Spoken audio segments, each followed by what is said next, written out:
Thank you, Mr. Chairman. I had the same question the chairman did about the difference between reporting requirements for candidates and reporting requirements proposed by Representative Tucker in his bill on issues and the kind of organizations that would advocate for. Really, I think what they're doing is virtually the same. They're advocating for or against candidates. And you said that you made the distinction that the difference is that campaigns, because these are people running for public office or they are public officials, that they're in charge of taxpayers' money, that raises them to a higher level, therefore they should have to report their contributors, whereas the kind of speech that other organizations do, that this unreported money is coming from, that kind of thing, doesn't rise to that level, therefore they shouldn't be subject to the same reporting requirements. But I think that's a false distinction.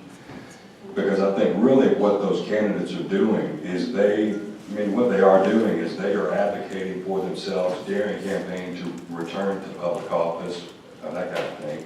And that's the same thing you all are doing too. It's you all are virtually doing the same thing by either advocating for a candidate to be returned to public office or opposing a candidate to not be elected to that public office. And I know you say that it may be this issue, like call your representative or call your senator, that kind of thing, but it is virtually the same. And so this distinction you're making, I see it as a false distinction. And I think the conduct is the same. Can you dissuade me of that belief that it's a false distinction?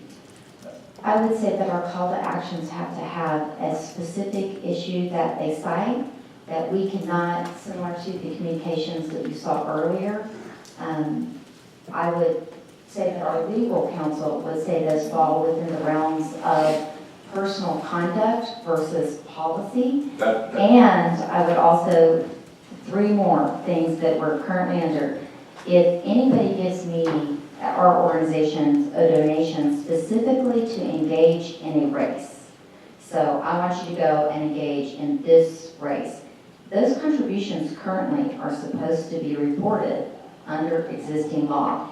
And within 60 days, if somebody gives me a contribution at any level, those things have to be reported. So if we are focused... Reported to whom? The FCC. If it's in any type of television, radio... Federal races? No, that's any... So you have to do that for a state representative race? Correct. If we are given a contribution with a specific race in mind, those things have to be disclosed currently. Let me emphasize what I'm talking about. And a candidate will come out with a campaign advertisement and talk about himself or herself in a flattering way, or talk about his or her opponent in a very unflattering way, may slam the opponent for whatever kind of positions they've taken.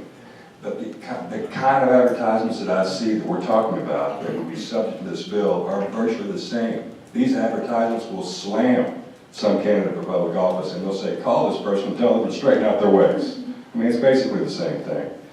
But you are making a big distinction here in saying that these candidates running for public office should be subject to this higher standard and these higher reporting requirements, whereas this other group, which is doing the same thing, should not be subject to it. I disagree that they're doing the same thing. Saying vote for me because I am good is significantly different than saying call Senator Johnson and tell him not to vote for the gas tax increase. But the advertisement against Senator Johnson will talk about all the bad things that Senator Johnson has done, and it will slam Senator Johnson, and it will say, call Senator Johnson, tell him quit doing all these bad things. It will have the same attitude, the same absolute tone that these campaign advertisements, these candidates are. We'll go back and forth. I don't think we're going to persuade each other, but I would just say you have not persuaded me yet. I think that's fair. I would simply say that if they're issue focused, if you're saying you supported this issue and this issue and this issue, it's very different than saying vote for somebody. That's a legal distinction you're making, but I'm saying in all practical ways besides that, they are the same thing, and they should be subject to the same standard. I would disagree. Thank you, Mr. Chairman. All right. Senator Collins Smith.